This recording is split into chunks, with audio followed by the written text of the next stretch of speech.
Hola, muy buenas a todo el mundo. Aquí estamos de regreso con Zona, el secreto de Chernóbil. Agradeceros lo primero de todo los comentarios que hicisteis en nuestro anterior vídeo del unboxing, que nos ha animado a cambiar un poco la planificación que teníamos de vídeos y hemos adelantado el cómo jugar. En Zona cogemos el papel de unos carroñeros que estarán buscando saquear los territorios que quedaron después de varias décadas tras el desastre nuclear de Chernóbil. Intentaremos acceder a la zona secreta del sarcófago, donde podremos obtener grandes recompensas y nos enfrentaremos pues a diferentes tipos de amenazas como anomalías, mutantes y otros carroñeros en esa lucha sin cuartel por obtener la gloria. Es un juego que recuerda mucho en sus mecánicas a Arkham Horror segunda edición, muy bien ambientado, bastante inmersivo. En ese aspecto recuerda un poco en algunos aspectos a This War of Mine en cuanto a ambientación, ya decimos, pero bueno, no vamos a enrollarnos más, que este vídeo creo que sí que se nos va a ir un poquito de tiempo. Así que vamos con el despliegue y luego con el cómo jugar. Bien, pues aquí tenemos el despliegue de este Zona, secreto de Chernóbil. Como veis, ocupa bastante mesa. Aquí tendremos preparado, luego le explicaremos el despliegue para jugador. Y bueno, pues vamos a empezar a explicar el despliegue desde esta parte de aquí abajo. Bien, en esta esquina tendremos que colocar los dos mazos de eventos, de zona verde y de zona amarilla.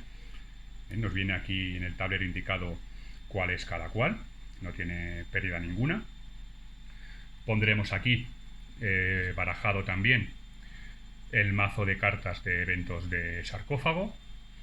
Seguidamente, el mazo de cartas de emisión, el mazo de cartas de rumores. Dejaremos preparada la ficha de rumor, el indicador de emisión, lo dejaremos aquí. Aquí vemos que nos indica qué lado de tablero emplearemos. Este lado es para 3-4 jugadores. Luego pondremos los 4 mazos de ubicaciones secretas. En principio, en estas ubicaciones se colocan de manera aleatoria, si bien las instrucciones para una primera partida recomiendan que tengamos esta disposición. En cada uno de ellos tendremos que poner una ficha de cerradura que se barajarán y se pondrán de manera aleatoria en cada una de las ubicaciones, y cartas de objetos secretos. Estas cartas se pondrán tantas como número de jugadores, excepto si estamos jugando en modo solitario de un jugador, que pondremos 2. Y aquí pondremos las cartas de objetos especiales, las verdes y las amarillas también, cada una con su lugar marcado en el tablero. Luego, en las zonas comunes, pondremos las fichas de amenaza, haciendo casar el tipo de amenaza con la pegatina que hemos puesto en la parte superior del dispensador. La zona de mercado, pondremos arriba los objetos, abajo la chatarra. Aquí en este icono nos indica qué mazo tiene que ir en cada lado y desplegaremos aleatoriamente 4 cartas en cada uno de los espacios. Evidentemente, los 3 dados, y prepararemos una zona común de rublos de 100, 200 y 500, fichas de debilidad y fichas de daño. Para los jugadores, pues bueno, hemos cogido aleatoriamente en este caso a la exploradora, Tamara Petrenko, y aquí nos indica en preparación inicial dónde tendremos que poner amenazas, en este caso un mutante en granjas de zona verde y una anomalía en zona amarilla en bosque rojo, en qué ubicación empieza la exploradora, con cuánto daño inicia. Hay algunos jugadores que empiezan con daño nada más entrar en la zona, en este caso 0. Cuánto dinero empieza, en este caso 0. Qué reputación tiene, en este caso neutral. así que utilizaremos la que viene aquí en el tablero. Si nos indicara que es buena reputación, pondríamos la ficha en su lado de buena reputación, y si fuera mala, lo pondríamos en su lado de mala reputación, en este caso, reputación neutra. Evidentemente, cogemos la miniatura correspondiente a la exploradora, le daremos una tarjeta de ayuda, un medidor de fatiga apuntando al 1 y sus 4 cartas de objeto. La voz de zona es la ficha de primer jugador que se supone que se le tiene que dar a la última persona que participe en el juego, que se fue de picnic. Y si no, al que haya tenido la experiencia más increíble recientemente. Bueno, los 4 objetos, pues le daremos la vuelta y los colocaremos en nuestro tablero. Una vez ya realizado, le damos la vuelta a nuestra tarjeta de personaje. Cogeremos una tabla, de mochila y estaremos preparados para jugar. Vamos a explicar ahora el tablero de jugador y luego nos metemos con el de jugador. En el tablero de jugador lo primero que nos encontramos son sus características, ¿vale? De observación, físicas, inteligencia y voluntad. Aquí tenemos para llevar el medidor de daño y una habilidad única y especial del personaje. Lo siguiente que tenemos es su reputación. Como acabamos de comentar, esto es reputación neutra. Esta fichita nos indicaría la reputación mala y esto la reputación buena, que lo pondríamos aquí para indicar qué reputación es la que tenemos en cada momento. Luego tenemos el espacio de equipo. Aquí podemos ir poniendo equipo que realmente no nos ocupa espacio. Son objetos que vienen representados con este icono. Se pueden ir poniendo aquí, e incluso ir haciendo fila, porque no nos ocupan espacio. Son objetos pequeños, por los cuales no tenemos que preocuparnos. Luego tenemos un espacio de 5 objetos misceláneos que podemos poner, ¿vale? Nunca podemos exceder ese límite. Y luego aquí tenemos objetos de equipo que nos cubren alguna parte del cuerpo. En este caso, por ejemplo, en este objeto inicial, aquí nos indica la cabeza. Tenemos otros, por ejemplo, esta chaqueta, que como vemos nos cubriría el torso. Este objeto y algún otro nos viene con este icono, que veis que coincide con este de aquí arriba, que mientras lo tengamos equipado, nos habilita un espacio más para tener 6 objetos misceláneos en lugar de 5. ¿Vale? Insisto, mientras lo tengamos equipado. Todos los objetos que vayamos teniendo los tendremos que ir poniendo aquí en fila. Y no podemos tener más de un objeto que nos cubra la misma parte del cuerpo. Por ejemplo, si cogiéramos este objeto que nos cubre torso y piernas, no podríamos tenerlo a la vez que el chaleco. Tendríamos que elegir con cuál de ellos nos quedamos equipados. El que no queramos puede venirse a esta sección del tablero, o si no lo tuviéramos libre, tendríamos que deshacernos de alguno de ellos. ¿Qué más podemos contar del tablero y de los objetos? Como decíamos, esto es el medidor de daño. Según vayamos sufriendo daño, tendremos que ir cogiendo fichas de daño y las iremos poniendo en este medidor. Vale, pues aquí tenemos 1 de daño, aquí tenemos 2, etcétera, etcétera, etcétera. ¿Vale? Si en algún momento tuviéramos que poner más daño del que tenemos en la columna, descartaríamos todo el daño, cogeríamos una ficha de debilidad y la pondríamos sobre alguna de nuestras características. Por ejemplo, en observación. En este caso, ahora mismo nuestra observación sería de 2 en lugar de 3 porque tenemos una debilidad. Y podemos acumular debilidades según vayamos cubriendo nuestro medidor de daño hasta que tengamos 3. En el momento en el que tuviéramos que poner un cuarto medidor de debilidad en un personaje, hemos muerto. ¿Vale? Luego también los objetos tienen sus propios medidores de daño. ¿Vale? En este caso, si utilizamos este objeto, le pondríamos aquí un medidor. Si lo volviésemos a utilizar, le pondríamos otro marcador.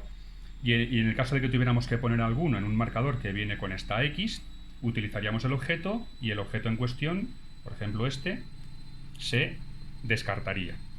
Hay otros objetos que tienen este símbolo. Eso significa que lo podemos utilizar. Perdón, que se me ha caído aquí. Lo podemos utilizar y cuando termine nuestro turno le retiraríamos el medidor y lo tendríamos de nuevo disponible. El medidor de fatiga, obviamente, lo que nos indica es cuán fatigado está nuestro personaje. Si hay algún evento que nos indique que podemos moverlo hacia el lado verde, nos iremos recuperando. Por ejemplo, si utilizamos y descartamos las raciones, podemos mover hasta 3 el medidor de fatiga hacia el lado verde. En este caso, 1 y 2. No podemos tener menos de 0. Hay otro tipo de acciones, por ejemplo, esta carta, que nos indica que tenemos que mover el medidor de fatiga 2 por cada artefacto que tengamos en la mochila, incluyendo este. Supongamos que tenemos 3 objetos de artefacto, pues tendríamos que moverlo 6. Bien, pues estamos en el 1, moveríamos 1, 2, 3, 4 y por cada punto que excedamos el límite sufrimos 1 de daño. En este caso 2, porque teníamos que moverlo 6 y le hemos movido únicamente 4. Así pues, cogeríamos 2 fichas de daño y las pondríamos en nuestro personaje. Hemos comentado que cabe la posibilidad de que nuestro personaje muera en el momento en el que tenga que recibir una cuarta ficha de debilidad. Si nuestro personaje ha fallecido, retiraremos todo nuestro espacio de jugador. Podemos elegir si queremos seguir jugando otro nuevo personaje, realizando el setup inicial que viene en la parte anterior a esta cara, conservando los secretos que hubiera podido obtener nuestro personaje anterior. Además de la zona de jugador, tenemos una zona común con dispensador de fichas de amenaza, mercado y reserva de fichas y dados, como hemos comentado en el despliegue. En el dispensador tendremos que tener separados los mutantes verdes, anomalías verdes, mutantes amarillos y anomalías amarillas. Cuando nos indiquen que tenemos que coger algún tipo de estas amenazas, tendremos que coger una del dispensador de la parte inferior y colocarla en el lugar del tablero que se nos haya indicado. Por ejemplo, nos indique en barracones. Bien. Y si en algún momento tenemos que descartar alguna, por ejemplo esta misma que hemos cogido, la llevaremos a la parte superior correspondiente del dispensador. Bien, luego tenemos también, como comentábamos, la zona de mercado. Luego explicaremos cómo se accede a ella. Por ahora vamos a explicar todos los objetos. Bien, en el mercado tenemos 3 zonas diferenciadas a las cuales podremos acceder según nuestra reputación. A esta primera zona podrán acceder todos los jugadores. A esta zona solamente aquellos, como bien aquí indicado, que tengan reputación buena o neutral. Y a esta zona únicamente los jugadores que tengan reputación buena. Si queremos adquirir alguno de los objetos de mercado que tengamos disponibles según nuestra reputación, lo haremos pagando en rublos la cantidad que nos viene indicada aquí en la parte inferior derecha. Una vez hayamos comprado, mejor dicho, los objetos que queramos, por ejemplo, hemos adquirido el botiquín científico, se desplazarán todas las cartas hacia la izquierda y pondremos una carta de objeto nueva. Aparte de estos objetos normales, tenemos también objetos secretos, que son objetos muy útiles y poderosos, y artefactos, tanto amarillos como verdes. Los artefactos son objetos radiados con las emisiones de la zona que tienen poderosas habilidades, sin embargo, también tienen un peligro precisamente por esas emisiones. La mayoría de los objetos, o algunos, tienen una habilidad que indica impacto, que nos hará algún tipo de daño, desencadenará algún tipo de efecto a la hora de utilizarlos. Y ya por último, antes de entrar en el juego en sí, vamos a comentar el tablero. Como comentábamos en el despliegue, tenemos la zona para colocar los artefactos, para colocar los eventos y la zona de rumores. Y luego el juego tiene las diferentes secciones o sectores. Tenemos primero una zona verde relativamente segura, una zona amarilla que es peligrosa y una zona roja que prácticamente es mortal. Además tenemos el sarcófago, que es el objetivo final del juego, llegar allí y desvelar sus secretos, y las zonas de ubicaciones secretas. El tablero en sí tiene sectores que están separados por estas líneas de puntos y discontinuas, que son todas transitables, excepto aquellas que tienen esta línea continua. Solamente indicar que en el tablero para 1 o 2 jugadores, este es para 3 o 4, hay más líneas continuas en el tablero que limitan los movimientos. Luego también tenemos estos atajos, que si bien son transitables, al cruzarlos nos hacen daño, y unas zonas seguras de búnker, como son el motel, el pueblo y el centro de investigación. Este despliegue que estamos viendo es un despliegue para 4 jugadores. Tenemos ya los 4 jugadores que hemos sacado aleatorios en el terreno de juego, tal y como vienen sus fichas de jugador, con las fichas de amenaza desplegadas en estas fichas de jugador. Así que ahora sí, vamos a entrar ya en materia con el cómo se juega. En zona tenemos 3 fases diferentes: fase de acciones, fase de eventos y fase de rumor. Todos los jugadores en orden de turno realizarán su fase de acciones.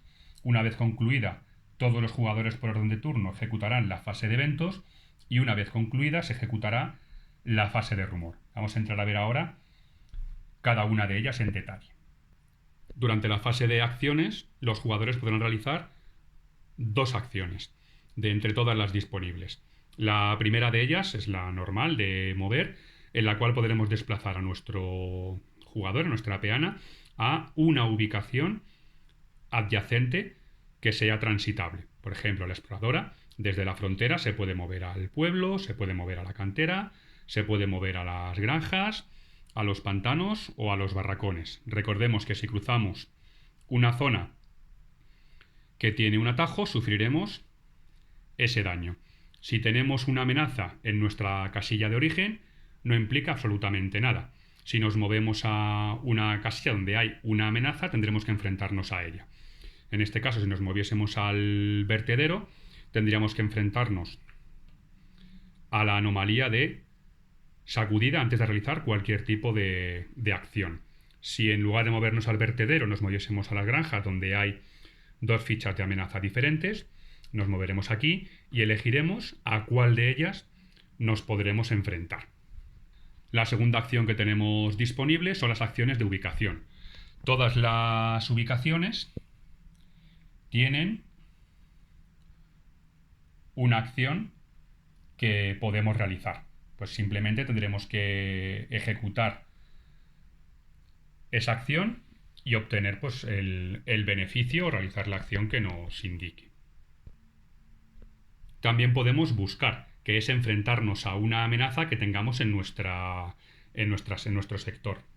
En este caso, por ejemplo, el mercenario que tiene la amenaza de abismo en su sector, directamente puede buscar para enfrentarse a esta amenaza. También podemos descansar. que es irnos a nuestro medidor de fatiga y reducir en 1 su valor. También podemos pasar, que es dejar de realizar cualquier acción en nuestro turno. Si no hubiéramos realizado ninguna acción todavía, ya no podremos realizar ninguna de las dos. Si hemos realizado una y pasamos, la que perderemos sería esa segunda acción. Si nos encontramos en un búnker, también podemos acampar. Acampar nos supone, en primer lugar, reducir nuestro medidor de fatiga en tantos puntos como nuestra voluntad. En el caso de la exploradora, 1. Acampando también podemos curarnos.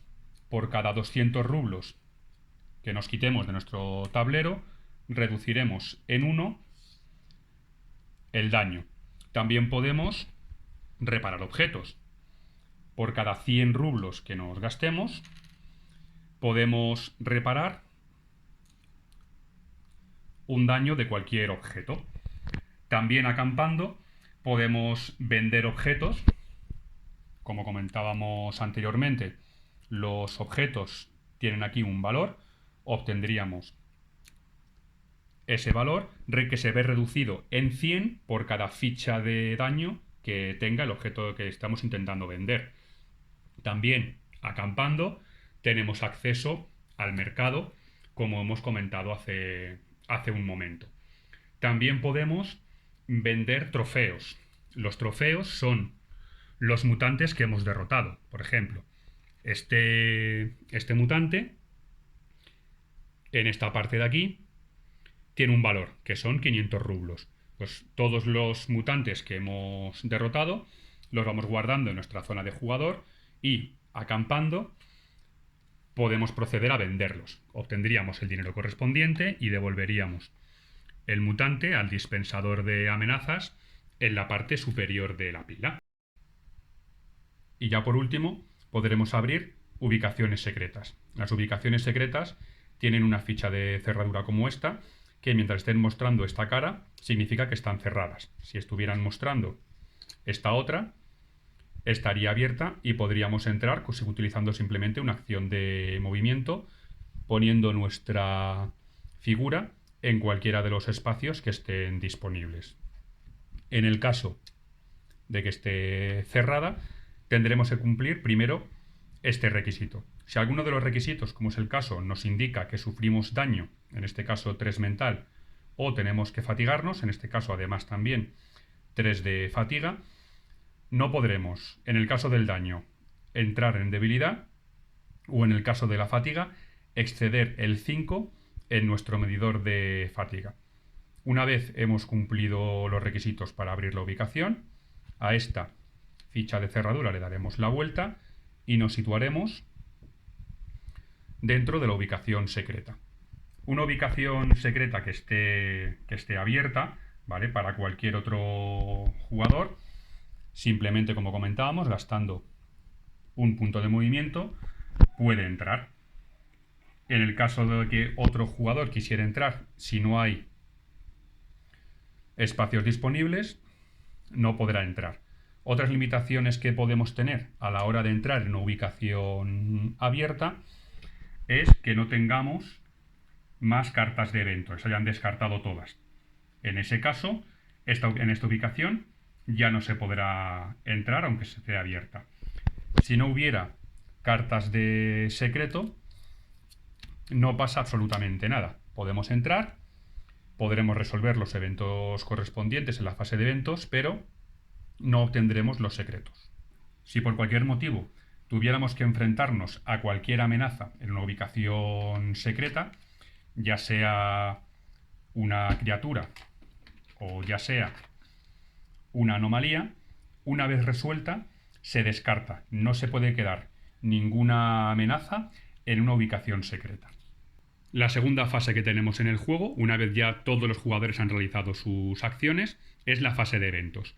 Cada jugador, por orden de turno, robará una carta de evento verde o amarilla en función de en qué zona se encuentre, verde o amarilla, o una carta de evento de ubicación secreta si se encontrara en esa ubicación. Como podemos ver, no hay cartas de evento rojo, ¿vale? Pero sí de sarcófago. Las cartas de evento pondrán a prueba nuestras habilidades. Podemos encontrarnos con cartas de evento que hagan alusión a una ubicación en la que nos encontremos, en este caso frontera, vertedero u otra ubicación, ejecutando el texto que nos indique en función de, en este caso, si estamos en estas ubicaciones o en cualquier otra si no fuera el caso. Algunas de ellas nos dan a elegir. Se lee el texto y nos dice elige. Podemos hacer esta prueba o podemos hacer esta otra en función de cómo nosotros prefiramos. También tenemos otras cartas de evento que hacen alusión a nuestra reputación. Según nuestra reputación, leeremos y ejecutaremos un texto u otro. Y, por norma general, las cartas de objetivos de ubicaciones secretas nos indican en nuestras pruebas, en función de si hemos obtenido éxito o fracaso, qué tenemos que hacer. En este caso, si hemos conseguido éxito, continuaríamos leyendo. Si no lo hemos logrado, dejaríamos de leer, leeríamos solamente lo que es lo relativo a nuestro fracaso y se descartaría. Si en algún momento nos indica que hemos descubierto un secreto, cogeríamos la tarjeta de secreto correspondiente y nos la llevamos a nuestra zona de juego poniéndola debajo de nuestro tablero, mostrando únicamente secreto, en este caso, archivos subterráneos. Una vez hayamos obtenido 2 secretos, entonces podremos optar a entrar en la central nuclear. Ya que hemos comentado el acceso a la central nuclear, vamos a explicarlo un poquito mejor. Si tenemos a nuestros personajes en las regiones de Pripyat u Ojo de Moscú, realizando la acción de la ubicación, podremos, como aquí nos indica, reubicarnos en la central nuclear, después del encuentro que nos indique. Y entraríamos en la central nuclear. En un turno posterior, si no nos quedaran acciones, o en este mismo, si no tuviésemos acciones, tendríamos que realizar la prueba pertinente y una vez realizada, reubicarnos en el sarcófago. Hay que tener en cuenta que si no tenemos éxito, sufrimos este daño. Independientemente de que tengamos éxito o no, nos ubicamos en el sarcófago. En la fase de eventos revelaríamos esta carta. Si la superamos, habríamos ganado el juego. Si no la superamos, entonces tendremos que seguir jugando. La siguiente fase es la fase de rumores. Aquí el jugador o jugadora que tenga la ficha de la voz de la zona robará la primera carta de rumores y la revelará y la leerá. Lo primero que tendremos que hacer será mover el indicador de misiones tantas casillas como aquí nos indique. En este caso, una, porque tiene una flecha.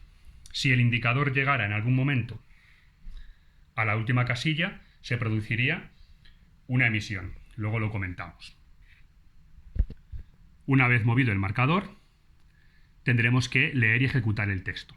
Algunas cartas tienen el dibujo de esta ficha, que es la ficha de rumor. Lo que tendremos que hacer será realizar lo que nos indique. En este caso, elige una ubicación verde o amarilla y coloca la ficha de rumor en ella. Vale, pues colocamos la ficha de rumor en una ubicación verde o amarilla, por ejemplo, aquí, y esta ficha de rumor y su efecto son permanentes hasta que se revele otra ficha de rumor, por ejemplo, esta que cancele el otro efecto y ejecute uno nuevo, o bien se produzca una emisión. Como podemos ver, ya solamente para puntualizar, ¿ves? Esta ficha nos mueve 2 el indicador de emisiones y esta, por ejemplo, que hemos revelado, no tiene ningún indicador que mover. En la situación en la que, por ejemplo, tuviéramos una ficha de rumor revelada y se desvelara una que no la tiene, no se pone encima, ¿de acuerdo? Lo que tendremos que hacer será mantener siempre visible esta primera ficha. Si en algún momento el medidor de emisión llega a la última casilla, se produce una emisión. Lo que habrá que hacer será devolver el medidor a su casilla inicial y revelar la primera carta de emisión. ¿Qué es lo que tendremos que hacer? Lo primero, todos los jugadores que se encuentren en las zonas aquí indicadas sufren el daño que nos indique esta carta. En este caso, todos los jugadores que estén en zona verde, pues se fatigan 1 y sufren estos 3 daños. Si alguien está en zona amarilla, además sufre este daño. Y si alguien está en zona roja, además sufre este daño. La excepción serán los jugadores que se encuentren en refugios o en ubicaciones secretas. Si hay algún jugador que se encuentra adyacente a un refugio, puede agotarse 2 puntos para entrar en un refugio. En este caso, este jugador ha decidido fatigarse 2 para entrar en el pueblo. Este jugador estaba en una ubicación secreta, estaba a salvo. Estos jugadores no se encuentran ni en un refugio ni cerca de uno para poder entrar, así pues sufrirán el daño correspondiente. Y además sería daño amarillo. Una vez lo hemos hecho, recogemos todos los objetos del mercado y los descartamos. Y procedemos a reponer el mercado, tanto de objetos como de chatarra.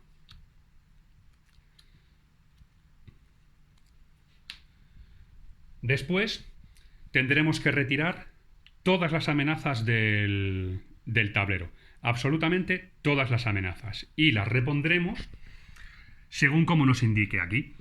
En este caso, una anomalía verde en los pantanos, un mutante verde en vertedero, una anomalía verde en las granjas, una anomalía amarilla en los campos de pruebas y 2 mutantes más, uno en bosque rojo y otro en lago blanco.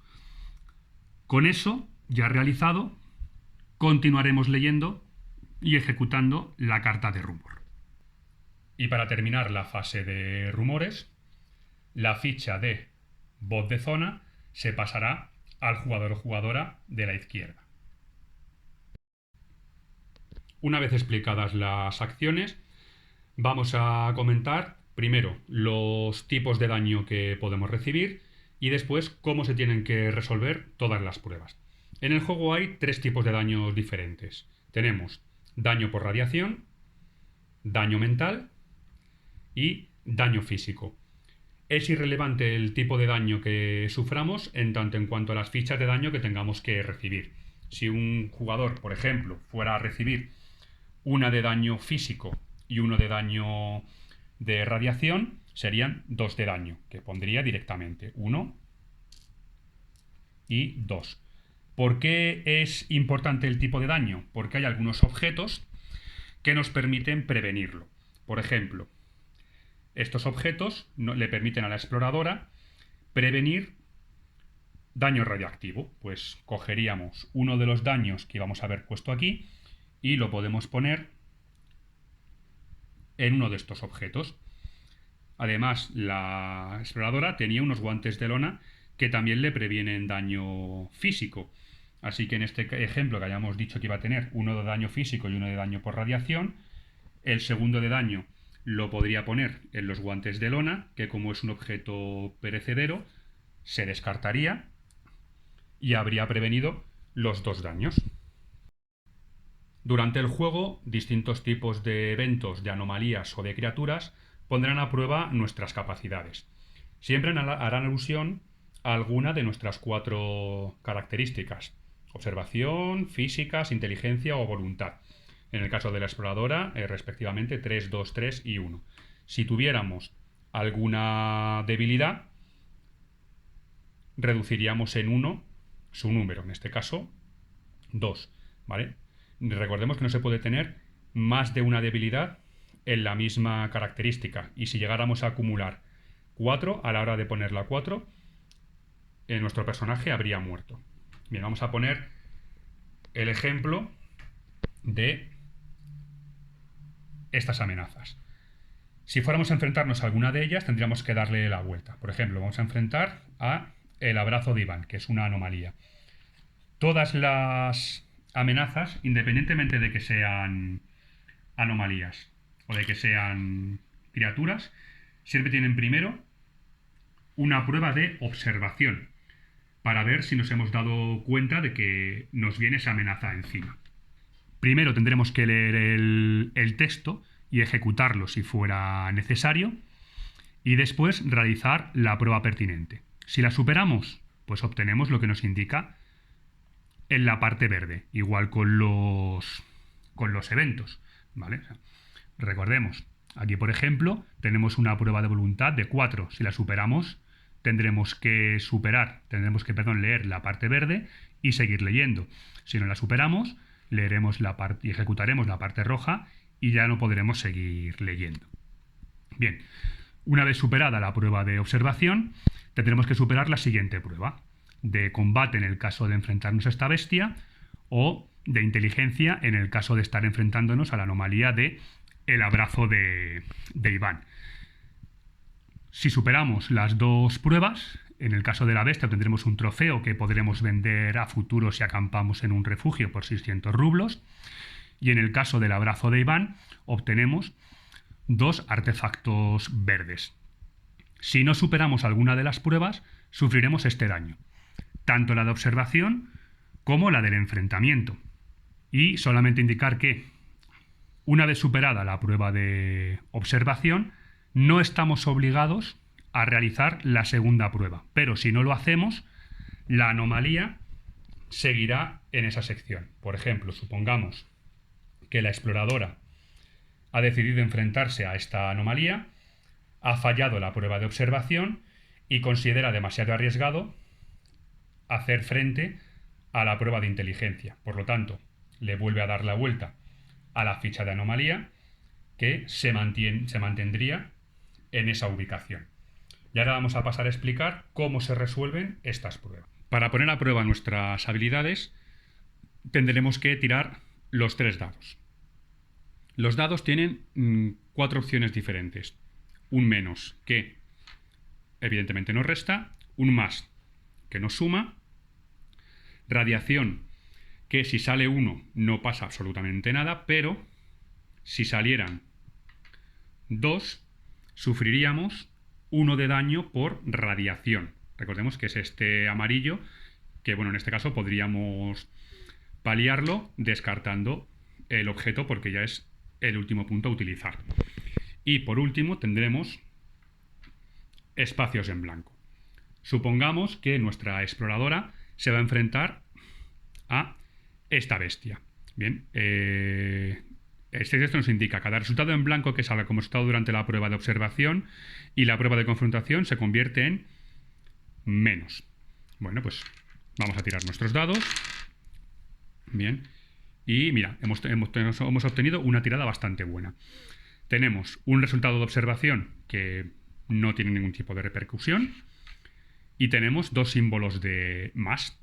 Así que tenemos 2 y 3, 5. Para superar la prueba tenemos que igualar o superar el valor que nos indica. En este caso era 2, por lo tanto lo hemos superado con creces. Ahora vamos a enfrentarnos a la bestia. Tiramos los dados y hemos obtenido 2 resultados en blanco y un símbolo de más. Tiene 2 para las pruebas de combate y 1, 3.